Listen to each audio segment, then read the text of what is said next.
Welcome to the High Vibration Reset, the podcast that helps simplify transformation so that you can create success that's aligned and sustainable. I'm your host, Ciara Conlon, and in this episode, I speak to Krista Scott-Dixon. Krista is a coach, an author, an educator, and a behavioral change expert. We had a really good conversation about human behavior, about why do we do things that aren't good for us. And she also shares lots of interesting ways that we can get unstuck and move forward in our lives. But what I really loved is the way that she has reframed the word discipline for me, giving a whole new perspective on the word. And before we get into the episode, I want to remind you to check out my new course, Get Your Shit Together. It's a short, powerful reset for women who are done with the overwhelm and ready for a year of focus, clarity, and momentum.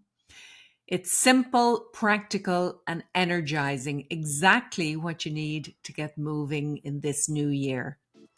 So let's get into this week's episode. You're very welcome, Krista, to the High Vibration Reset. Thank you for giving up your time today. Can we start with just you telling us a little bit more about who you are and what you do? Yeah, I always find this question a little bit hard to answer, but basically, I am a coach, I'm an educator, I'm a writer, I'm a researcher, and my current level of expertise is in the field of behavior change. But in my past life, I've had lots of past lives. There's been health, fitness, wellness, nutrition. There's been stuff around gender, which I'm sure we'll get into in the podcast. There was a past life as an academic, as a personal trainer. So now in my day job, I wear lots of hats. I'm a director of content at an app called Simple, which is like, it's like kind of a health and wellness app, food and exercise, all that kind of stuff. I do some work with Girls Gone Strong. So that's an organization that coaches women. I work with clients. Lately, I've been specializing in high performance clients, so like military, first responder type folks.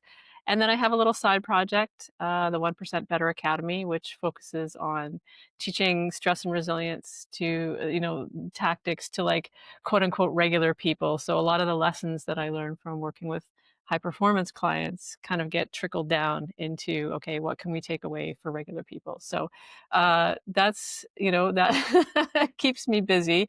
Yeah, I've got a textbook coming out that I've been working on the side. And if you're listening to this, I'm making little finger quotes in my abundant spare time. So taking that on was maybe not the best idea, but it was super fun. So that's another thing that's kind of like in my pocket. So in answer to your question, I'm a lot of things.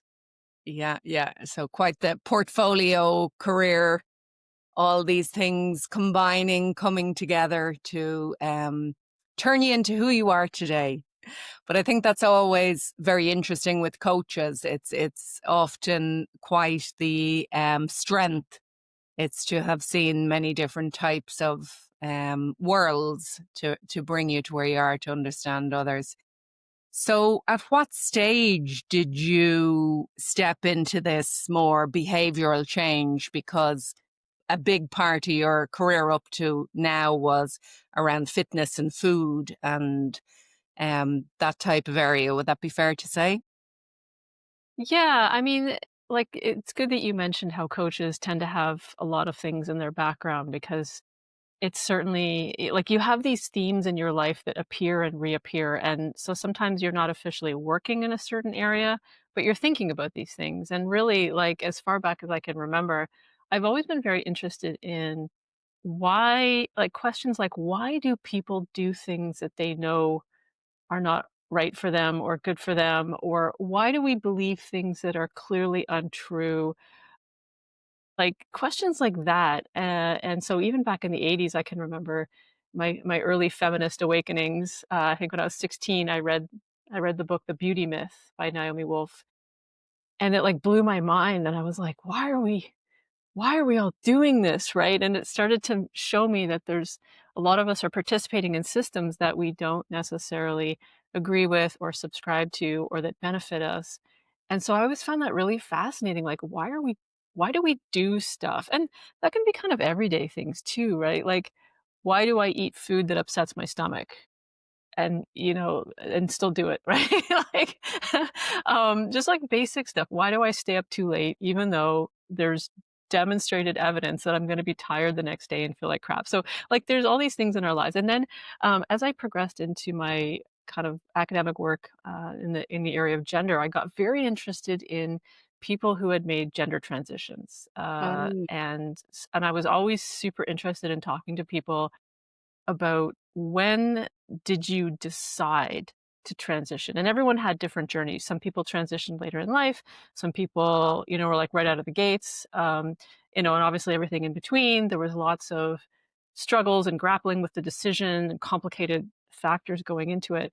And I was always every single person that I met that had gone through this process, I was like tell me about how you arrived at this. And so for some people, it was very much like I woke up one day and I was like, to hell with this. It was like a very kind of not all or nothing, but it was like a very singular decision for them. Other people, it was more like a series of micro decisions that just sort of led to an outcome. So I always found this really, really interesting. And so that kind of shaped my interest in change. Like, what makes people change?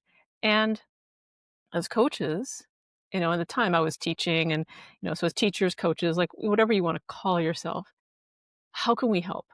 How can we facilitate and create the conditions for change in people, right? And so also like in the 90s, starting in the mid 90s, I was teaching undergrads and I was teaching undergrads in gender studies. And that was really cool because they would start the class, thinking a certain way, and they would leave the class going, "Wow, there was so much stuff I didn't know." your And mind's open. yeah, my mind is open, and it's really challenged me to think in different ways. And I think that's true of all kinds of disciplines, not just gender studies, right?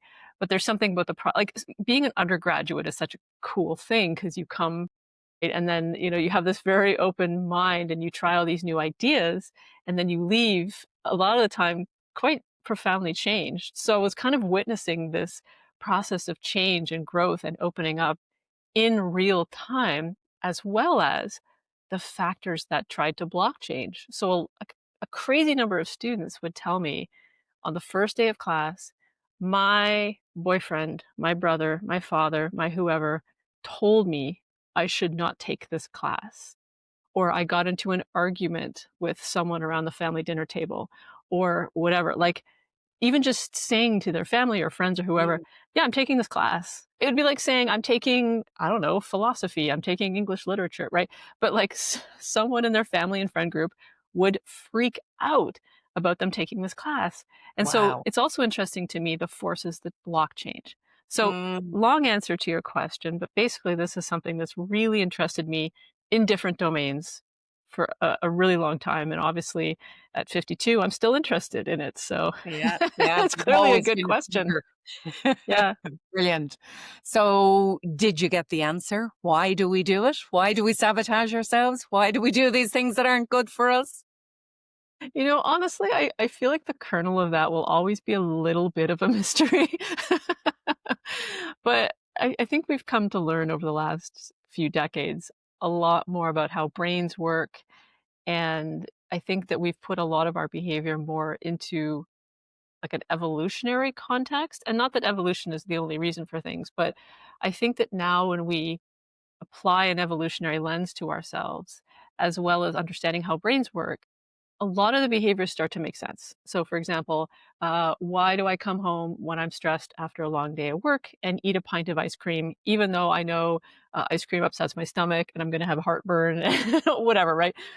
Well, it's because we know now that brains and bodies, the rest of your body responds to emotional activation and stress with a desire for self comforting.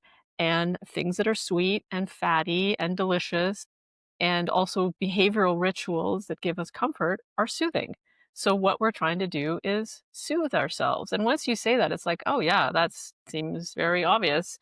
And that's why I think it's a helpful lens, because I think maybe, I don't know, 30 years ago, even in some corners of the internet now, people would say, oh, you're self-sabotaging. Like it would be a pathologizing kind of conversation. Like you're someone who's just self-destructive. Actually, no, you're being very self-protective. You're trying to calm yourself down. You're trying to comfort yourself.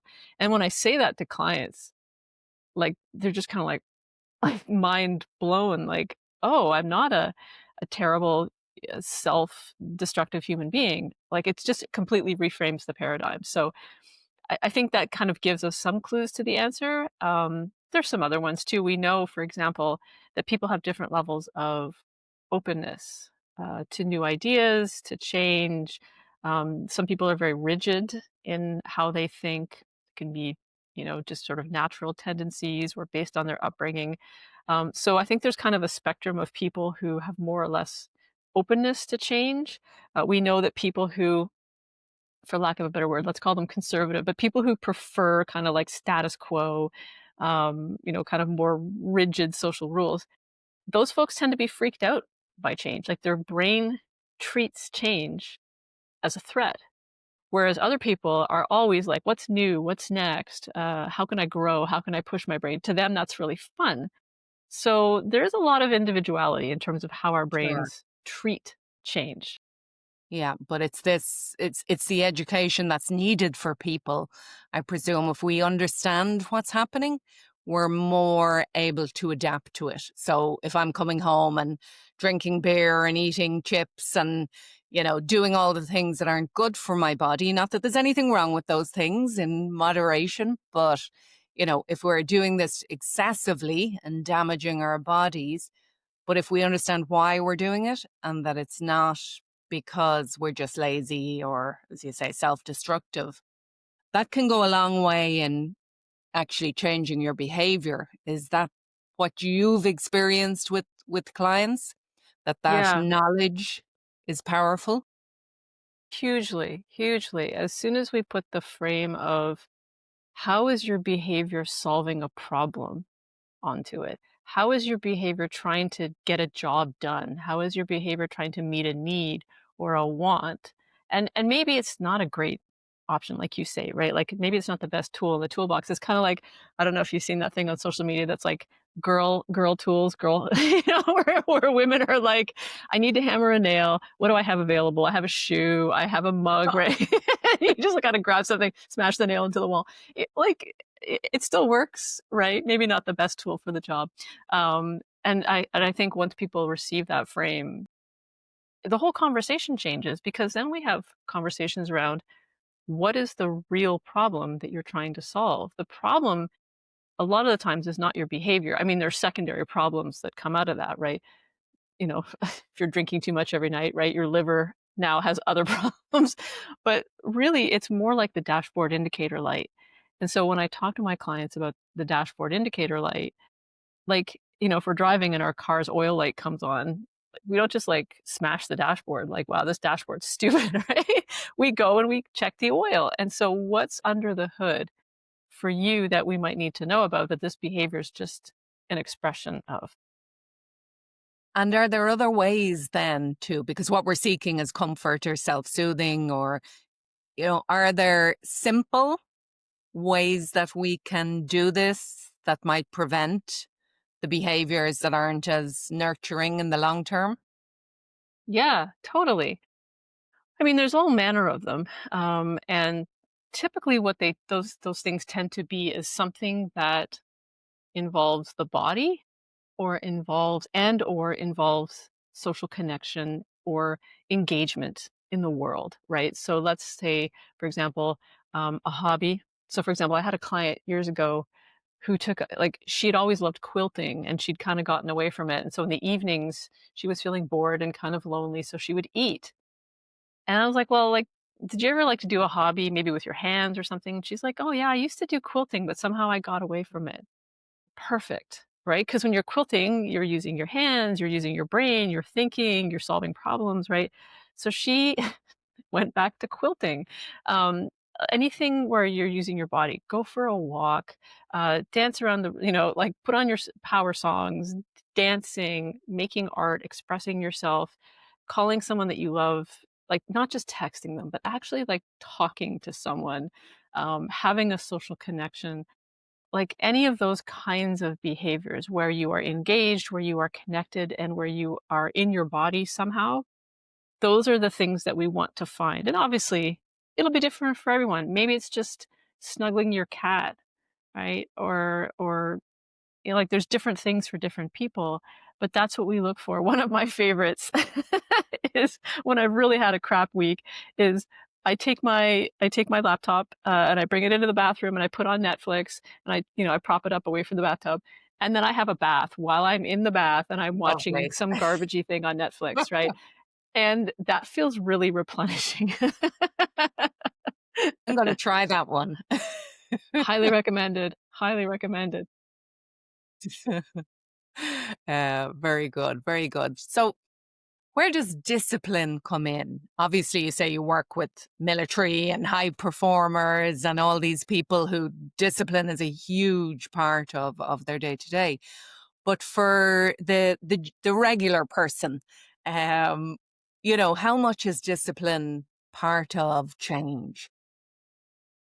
I think to understand how this works, I think it's really important to change our understanding of what discipline means, right? So typically, most of us have an idea of discipline as like, oh, that's punishment, right?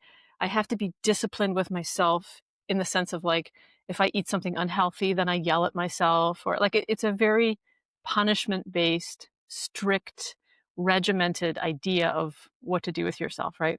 But there's another meaning to discipline, which is like a practice, right? The discipline of music or whatever, like the discipline is more of a set of practices that you do to organize yourself towards something that you value.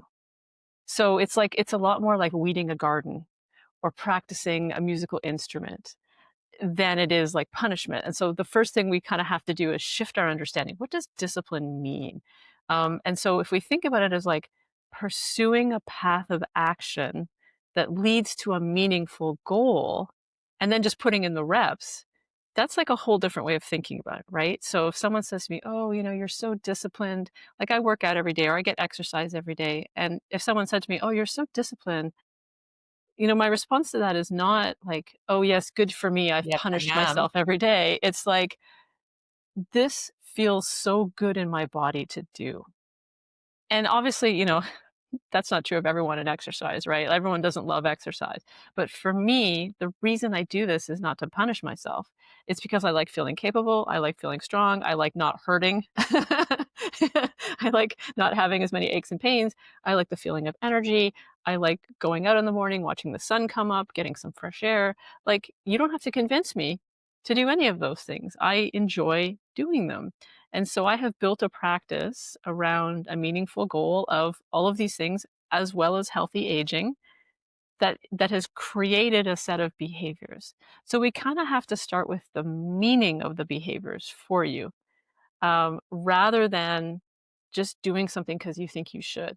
Now, I think all of us, go through life and we do things that we should do. Like, we are polite to people that we really want to tell, you know, fuck off, right? But but by and large, most of the time, um, the major behaviors, we should not be doing them because we feel some kind of like abstract obligation to them. We should be doing them because they are useful, helpful for us. They help us get somewhere that we want to go, that they're meaningful to us, that they fulfill some kind of purpose for us.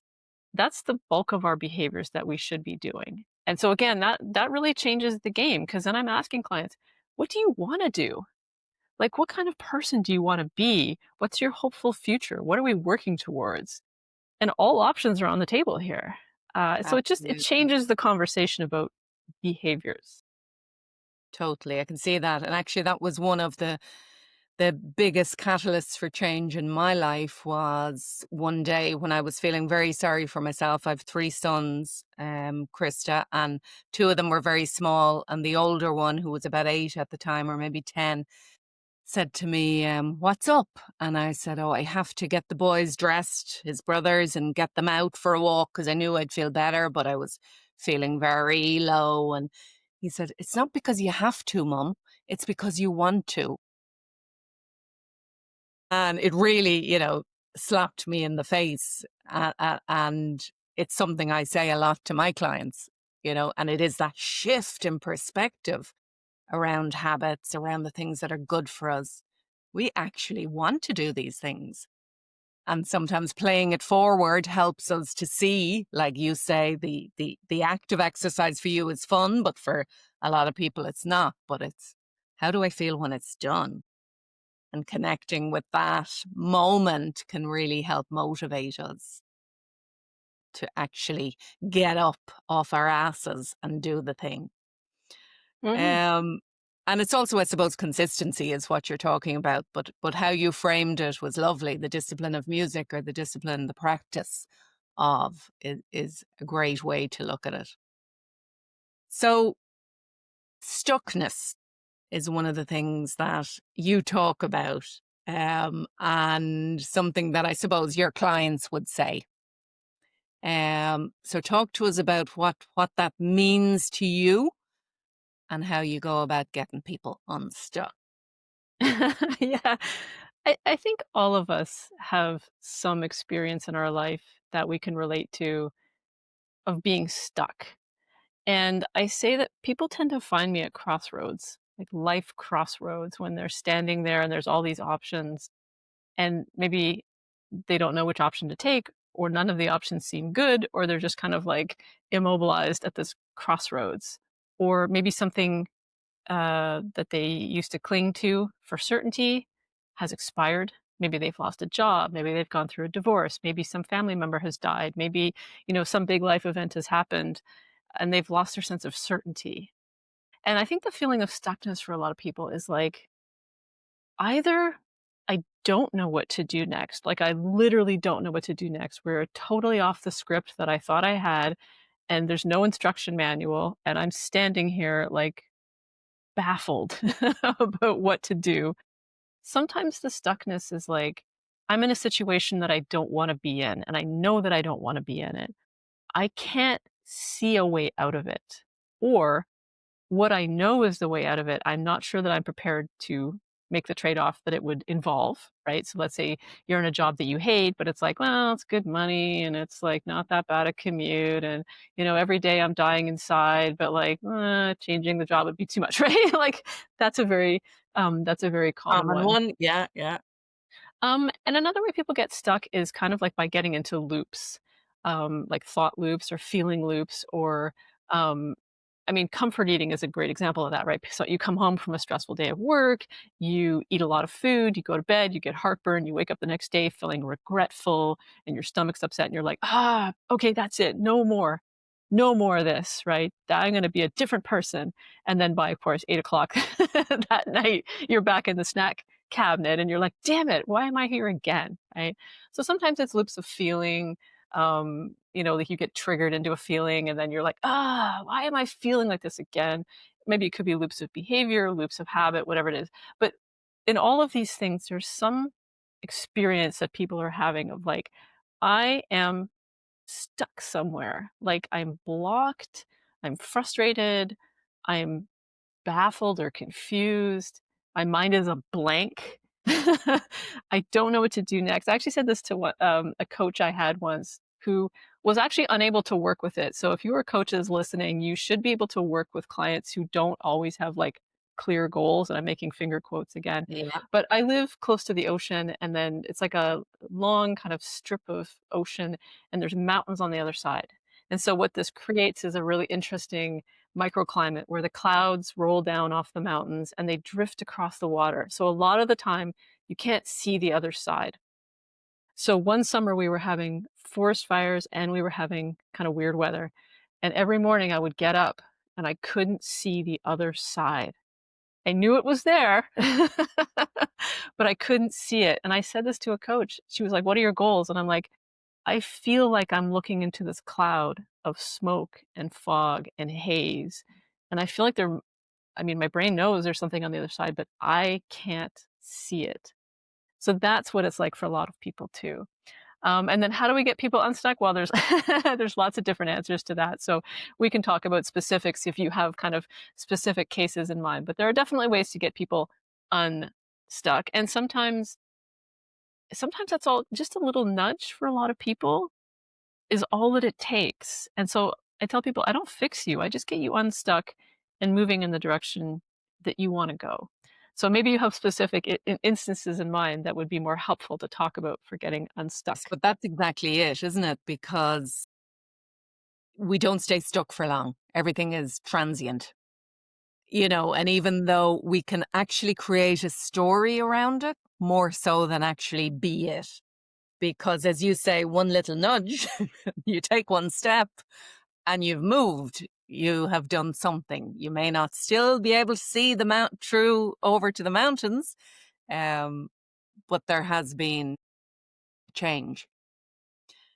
And I feel the same way you in terms of there are a lot of coaches that push to see the goals, but most of us are so overwhelmed and cluttered in our lives that it's not clear because maybe if I didn't have kids I would move to Spain and start a vineyard or whatever your dreams might be, but there are so many possible avenues to take, and that I think can create. So my approach and would be more to focus on those small things to create that movement, to create that space in your head so that you can start to see what's ahead of you a little bit more.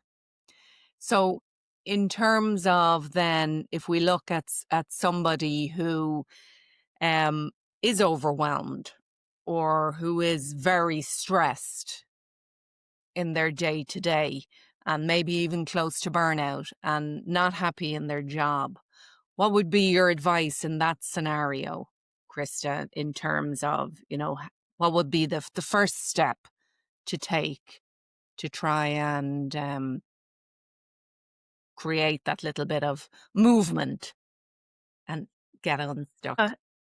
It's a great question. And a lot depends on the specific nature of the overwhelmedness. Like, so the immediate answer is we find something very small, very small, that a person can do and get them to do it. Like that's the first line attack. So for example, we had a client in our stress and resilience coaching program that started with picking up one sock off the floor. Not two socks, not making a sock ball, just picking up one sock off the floor. And she's become sort of known in our minds as like the sock lady, right? And so then she progressed to other things. But like she told us this story, like, okay, it's been 3 months and now I'm here. I've made all this progress. I feel so much more empowered, in charge of my life. But I literally had to start with picking up one sock. And I have clients for whom that's really true. Um, like drinking a glass of water is their achievement for the day, and we have to celebrate that. I've had clients who their huge achievement was like, I sat down on the couch for literally a minute and just shut my eyes. Or I had to go to the bathroom because if you have kids, right? I went to the Yeah. bathroom and I shut the door and I locked it and I sat in the toilet for like a minute and just like breathed. And there was, children clawing at the door. The cat was trying to get it, what I mean? But I was just like, I need this literal 60 seconds to just sit here and calm myself. So the first line is to really start with something that you 100% feel that you can do, no matter what. If you're hungover, if you have the flu, if you're traveling, if the kids are crazy, if whatever, that you feel like you can do it under almost any circumstance. And for again, like it may be one breath. If I'm teaching mindful eating, sometimes it's one bite. Like just take one bite mindfully. We'll worry about the rest later. You understand that it can build, right? And it's not just like one tiny piece forever. It's like we'll build when it's time to build, but we need to break this logjam first. And sometimes to break a logjam, I'm from British Columbia, Canada, we know about logjams. Sometimes it's just a matter of dislodging a few logs, and then the rest of the logs will flow down the river. And that's something I like to share with people too. But all of that being said, we also need to start asking, what is the source of the overwhelm? Sometimes for a lot of women, they don't realize a lot of it is in their body. I think we're coming to understand now how different cognitive aspects like neurodivergence, like autism, like ADHD present in women. It's very different than it presents in a lot of guys. And so what looks like, let's say, a woman feeling like, oh, I can't handle my life, maybe undiagnosed or under-accommodated neurodivergence. Do you need to dial down the sensory input? Do you need to change something about your environment, the sensory aspects of it? Are you trying to function in an environment that doesn't suit you at like a physiological level?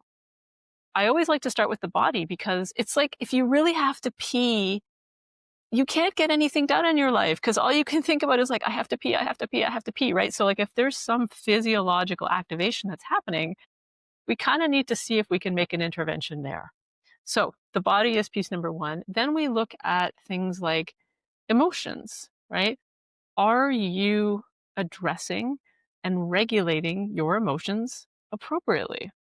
That's another thing that makes you feel overwhelmed, because a lot of women walk through life, again, not telling people to fuck off when they should, or like not creating boundaries, or, trying to make everybody else happy except themselves. And that creates a feeling of overwhelm. Then we look at things like your thoughts, your beliefs. Do you hold a belief that you should be able to do it all? Like, for example, I have a lot of, especially high achieving women who are like, if I show effort, like I have to do it all perfectly, but not just that. If I show effort, that means I've failed. So I have to do everything perfectly and also apparently effortlessly. Like, oh my God, talk about a cognitive prison right there, right? Like that's a recipe for madness. So, do we need to work with some thoughts and beliefs that you have about how life works, how the universe works, how you should work, that are problematic? So we kind of like, if you imagine it like a pyramid, the base of the pyramid is the body, right? Yeah. Is the body, and kind of like your physical surroundings, your safety, your physical safety and security. And then we kind of work upwards, like body up into emotions, up into thoughts and beliefs, up into conscious behaviors. And so we kind of see like, where can we make an intervention, and what for you is actually the issue. Absolutely. Yeah. Yeah. So, yeah. And this is where a lot of the time that this perfectionism of having to do things right can be sabotaging a lot of what's going on in your life. Not being able to do, for example, that one sock thing because it's not enough.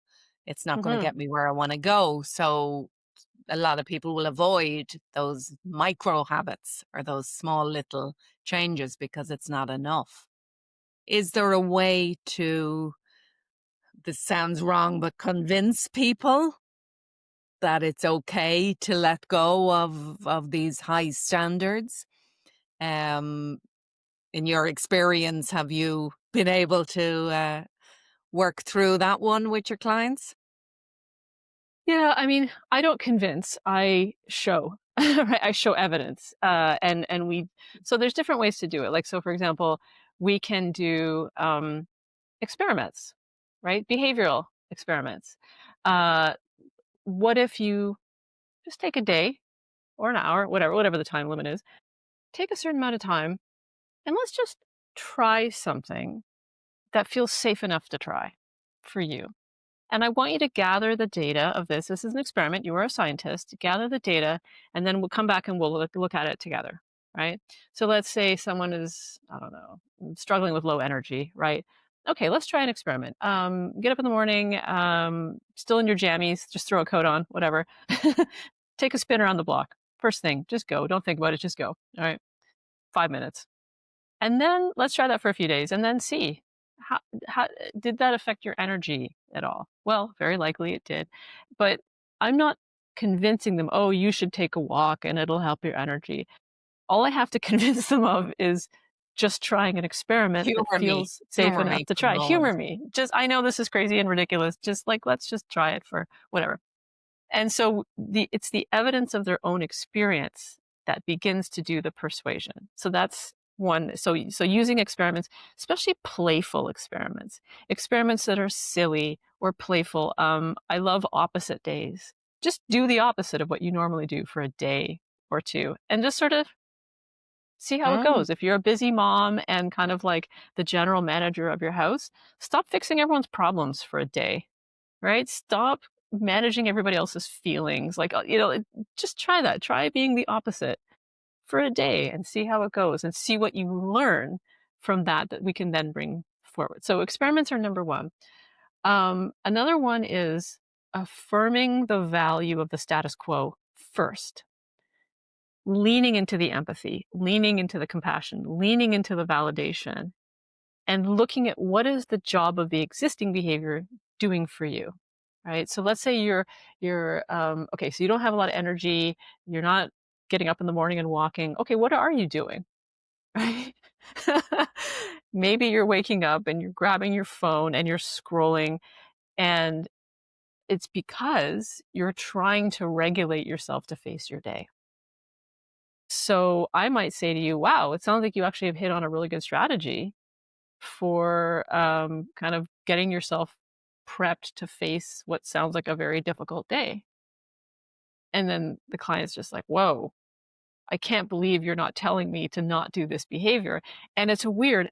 As soon as you affirm the value of the status quo, they're like, well, now I want to change. Now I want to change. So there's something about, I don't know if it's like our little kid defensiveness or like, oh, I'll Yeah. show you, if you Little tell me not to rebel. do it. Yeah. Whereas if you're like, yeah, man, keep rotting in bed, go for it. Like that sounds terrific. It's funny because I had a client once who said to me, my sister is doing this thing and you need to tell her not to. She is putting ice cream in her coffee every morning. And I was like, God, I wish I thought of that. That sounds Yum. tremendous. That sounds fantastic. And this client was so shocked because I think that's our prevailing idea of how to change behavior. We have to persuade and we argue and we convince and we lecture and we give people information. This is bad for you, blah, blah, blah. Very little of that generally works. Now, I will say the third thing that does work is asking people very, very casually, very like neutrally, what do you think it will look like? Let's scroll the tape forward. What do you think it will look like in 10, 20 years if you keep going along exactly as you're doing? That's when people are like, oh my God. Like if I'm in this crappy job, if I'm in this crappy relationship, if I'm engaging in behaviors that are self-harmful, like, oh no, and that one is very, I don't know, it's somehow like really reorients people in a very powerful way. And again, it's just a question. Like, how do you think life's going to be for you if you continue to be overwhelmed for the next 20 years? And everyone's just like, oh my God, like, whoa. That is often a very powerful question that starts to invite change talk. Yeah. It's empowering them. And I know the word empowering can be a little overused when we talk about, but it is really giving somebody the control or the right to make the choices, the awareness, making them conscious, fully conscious of their decisions that they're making. Yes. And The also, sorry to interrupt you, but I would say something that's really important for a coach is you have to truly not care if they don't change. Because one of the problems with coaches is we tend to be quite attached to our clients' outcomes. So then part of why we're pushing them is our own anxiety. if they don't change, what does this say about me? They're paying me. Oh my God, what if I don't get results, right? So we start to panic, and then we just download that panic onto them. Yeah. Yeah. So we have to be so okay with ourselves that we can say to them, I don't care if you don't change. I care about you. My best hopes for you are that you find a path that works for you. But honestly, if you put ice cream in your coffee forever, I do not give a crap. And again, that's a very like it's a paradoxically powerful stance, because we know that acceptance is actually a very underappreciated tool for change. As soon as we fully accept a situation, that's when we can change it. So it's like a weird behavior paradox. Absolutely. And how important is self-compassion, do you think? You know, that piece of really giving ourselves a break within what's happening, you know, in terms of the change itself. Do people have to value themselves or go easy on themselves or forgive themselves in order to be able to change? Yeah, I mean, it's a good question. And I think the fact that you're using different words to describe it also shows that people have different ideas about what self compassion means, right? So I try to use expressions like self kindness or self friendliness or self Nice. stewardship, right? Like taking care of a garden, right? Self stewardship, self leadership, self curation. Like people resonate with different terms. But like, here's how I'd frame it. So, like, imagine you go to lunch with a friend of yours, and this friend of yours is in a new relationship, and she is telling you all about her new partner. And she's like, yeah, this new partner, they yell at me a lot. They tell me I'm no good. They tell me I'm stupid. They tell me I'm ugly. Sometimes they grab parts of my body and tell me it's disgusting. Like, you'd be listening to this like, oh my God, should I call the cops right now? Like, you'd be horrified. And yet, that's the conversation a lot of people are having in their heads. So when I put it out there like that to a client, like what you're describing to me in terms of your current internal dialogue is an abusive, toxic relationship, they're like, whoa, because they're like, I would never let my friend or my sister be in that kind of relationship. I'd be, showing up at her house with a van, right? And some bouncers, right? And just hauling her out of there. I'd be alarmed for her safety. And so, and sometimes I'll keep it a little bit like, what's the word? Like, like a little bit lighter in terms of the tone. I'll be like, look, there's enough assholes in the world. You don't need another asshole inside your own head, right? You don't need another abuser, another asshole. Like, let's just toss the asshole out because there's enough, right? But in terms of like why self-compassion works, it dials down the threat level. So when there is an abuser in our head, I mean, if you've ever been in a toxic relationship, you're constantly on red alert, right? You're in a threat response. And then you kind of manifest whatever threat response you tend to do. You're, fight, flight, avoidance, panic, freezing, like all of these things. So when you are in a toxic, harmful, scary situation, you regress to very primal behaviors. You can't learn, you can't grow, you can't change, you can't be creative, you can't solve problems. All you know is just like, primal protection. So when we use punishment and threat and criticism on ourselves, all we're doing is making ourselves regress into like, a fetal position or some kind of argumentative fight stance or whatever it is. Whereas when we have self-compassion and self-kindness, it has the same effect as kindness from others.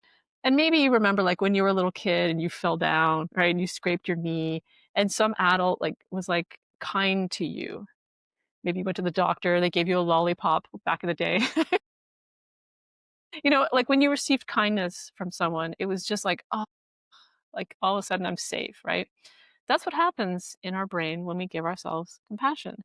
So again, I think of it as like a friendly kindness, a sort of generosity of spirit, but it's also honest, right? To give compassion, I have to know that you fell down and scraped your knee, right? I have to see that.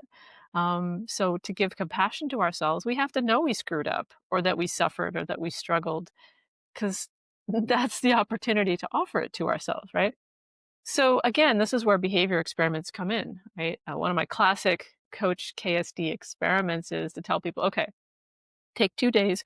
Day 1, you are going to criticize the heck out of yourself, like double down on everything that you don't like about yourself, every behavior, every slip up, just go to town, write down every criticism, make it harsh. The next day, opposite day. You're going to give yourself compassion, kindness. You're going to be your own hype lady. You're going to high five yourself for everything. Oh my God, I put on pants. Good job. I drank water. Amazing. Look at you go, right? Then I want you to tell me how you felt at the end of both those days. How was your thinking? How were you feeling? What was your energy level like? How did it go? And generally people will get like, halfway into the compassion day and be like, I'm never going back to self-criticism because this feels so much better. I feel so energized. I feel so positive. I feel so empowered. I feel like I can do things. I feel like I have resources. I feel like I have strengths. It's just a completely different experience. Absolutely. Do you think most human beings are dysregulated at the moment? Oh God. Mm-hmm. Yes, I do. I mean, I'm laughing because it's just such a, absolutely. I mean, I don't think that anyone can be alive. So we're recording this in December 2025. I don't think that anyone who's not living on a desert island or like in a cabin in the woods is regulated at the moment. I just don't think I don't want to say I don't think it's possible. I think it's possible, but it's incredibly effortful. Mm. I think our baseline at a population level is massive dysregulation at the moment. Yeah. Yeah. And as a result of that, a lot of the advice, I suppose, probably more older advice when it comes to changing our lives, the whole idea of just do it, push through it, jump in the sea, jump in an ice bath and get on with it. That doesn't work for most nervous systems now. No, and I mean it never did. And I think this is so important to understand if you're listening to this. So much of what we think of as common sense advice about how to do something is produced by people who never really had to work that hard or suffer a lot of the time. So advice on hard work, a lot of that was produced by people that had other people to do hard work for them. If you read the biographies of so many famous men, it's like there was always a wife, a sister, a mom, a female cousin, whoever, that she edited all of his novels and all his drafts and rewrote several chapters for him.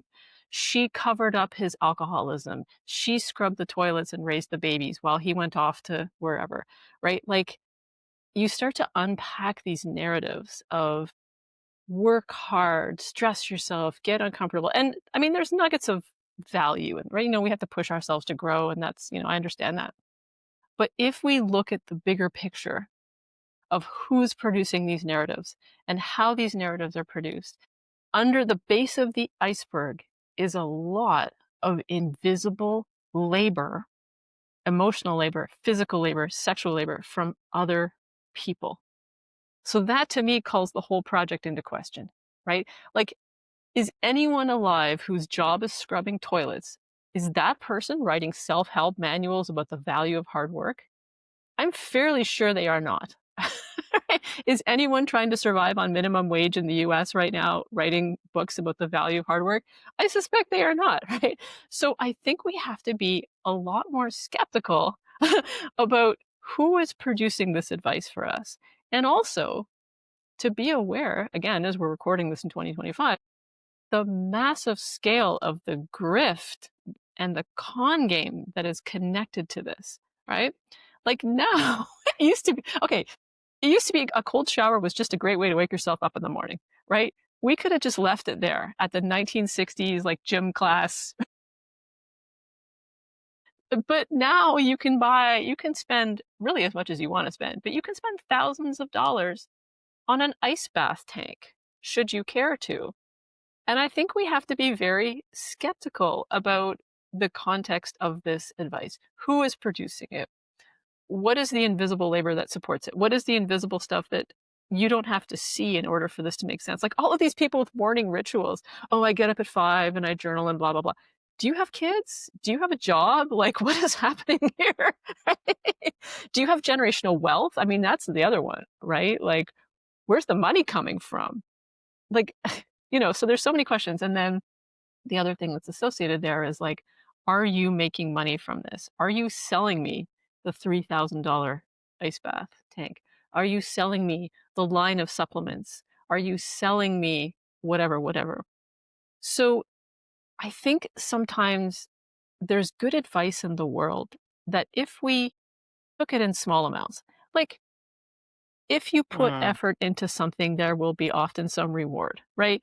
My kitchen floor is dirty right now. If I go and clean it, I will feel better about having a clean kitchen floor. Great. But I think we want to be careful about extrapolating from that to say all effort is good, or if I don't have a perfect house, then something terrible is going to happen, right? So I am personally, and maybe people listening to this are like, oh, what a crusty old lady, but I'm personally very skeptical. Having understood some of the arc of history and the narratives that get told about advice, about self-help advice. I mean, there's a whole like domain of knowledge about early dietary pioneers, people who advocated for certain kinds of diets. Like these guys were trying to get over compulsive masturbation or their own kind of closeted homosexuality or their own, you know what I mean? Like they were trying to work through their stuff. And then they made it all of our problem, right? And so, like none of the things I mentioned are particularly bad, but of course in the cultural context they would, right? And they were. And so like you also have to like there's the joke, like people will do anything but go to therapy. It's like, is your advice about hard work actually just a way to avoid other stuff that you're grappling with? So I know I said a lot there, but the take home here is I'm skeptical. That's how I would leave it. I'm skeptical. Understood. And you're not a fan of New Year's resolutions either? Well, I mean, okay, so here's what I'm a fan of. I'm a fan of doing things that work. That can vary a lot by individuals. And so, like, I have had New Year's resolutions that have been absolute bangers, like real winners. One of them that was a real winner was like, I don't know, maybe 25 years ago. I was like, I'm going to start making small talk with strangers. So in Canada, this is not really as much of a thing. I'm going to start making small talk with strangers. I have done that and I have continued to do it. I'm so glad I did. And now I'm someone who can feel comfortable in any social situation. Drop me in anywhere, I'll make it work. Right. So that was a New Year's resolution that I did stick with, in part, I think, because I saw results immediately. And, it was part of a meaningful goal for me. So I'm a fan of what works. So if you're someone who, for the past however long in your life, has set New Year's resolutions that have not persisted beyond, let's say, 3rd, right? Maybe that's not a strategy for you. I actually had a client who was an accountant, and I asked her about her New Year's resolutions. And she said, no, I don't set New Year's resolutions. I set quarterly resolutions because I'm an accountant, and so everything is in quarters. And I set quarterly resolutions that are always really small, and that works. I was like, oh, that's really good. I'm going to steal that idea. So the problem is not resolutions. The problem is, are you pitching what you're trying to do? Are you calibrating it correctly with your current capacity and abilities and resources? Do you have support? Do you have systems in place that will support you? Do you have people that are going to cheer you on or help you or guide you? Do you have like repeatable processes? Do you know how to do it? Do you have the skills to do it? If you say, oh, I'm going to start eating better, but you don't know how to cook, it's going to get real tricky real fast, right? So do you need to build some skills? Maybe your New Year's resolution should be, I'd like to work on the skills rather than I'd like to get the outcome. But, that all said, like, I never turn down fun. If you can find a fun way to do a New Year's resolution, and maybe you only do it for a week, but you learn something, that's also a win. So again, I'm a fan of what works. Absolutely, absolutely. And the quarterly thing definitely seems to have good results for a lot of people focusing in that way. But overall, Krista, what do you hope that mostly women take from your work? What's the biggest lesson that you want to teach women?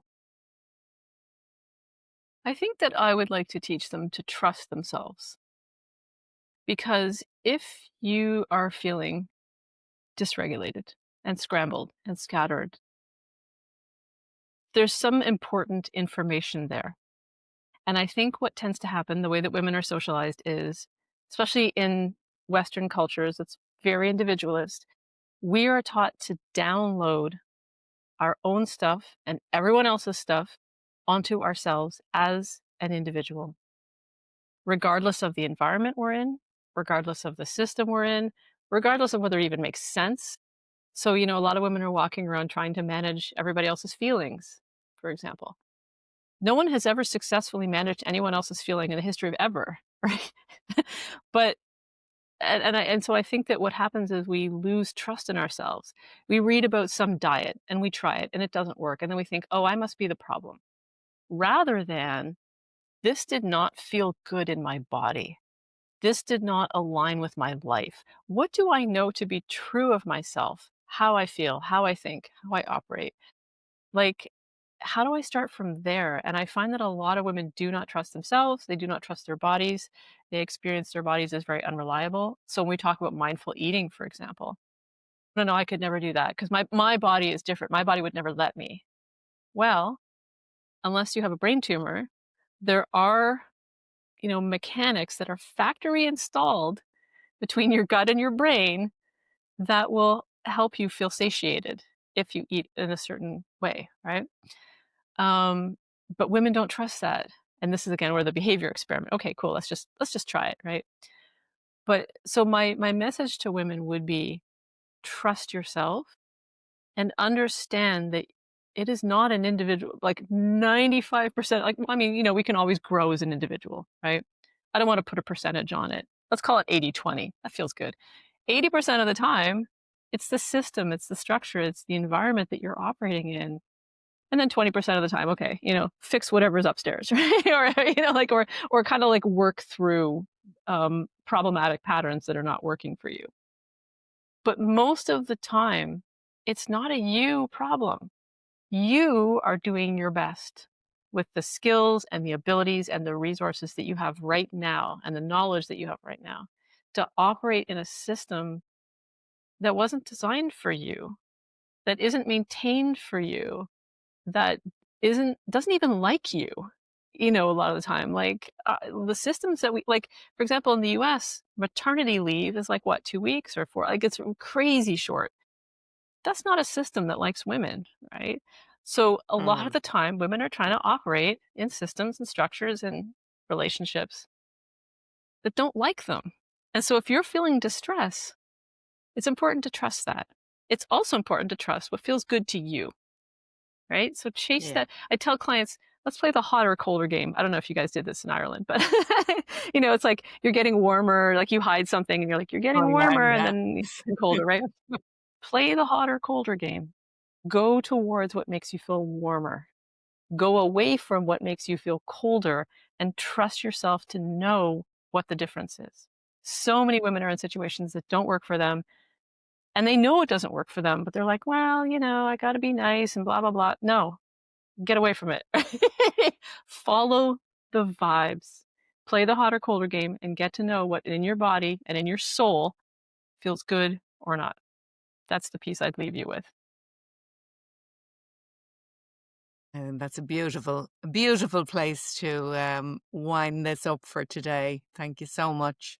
So much wisdom there. So I think I would advise people to listen back to this a couple of times because there are so many great nuggets of advice. Thank you so much for sharing your time.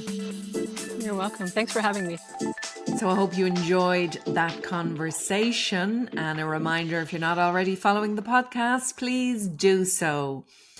And also check out my new course, Get Your Shit Together. This course is designed to give you the structure, the mindset, and the habits you need to feel grounded, clear, and back in control this new year. So check out the link in the show notes below.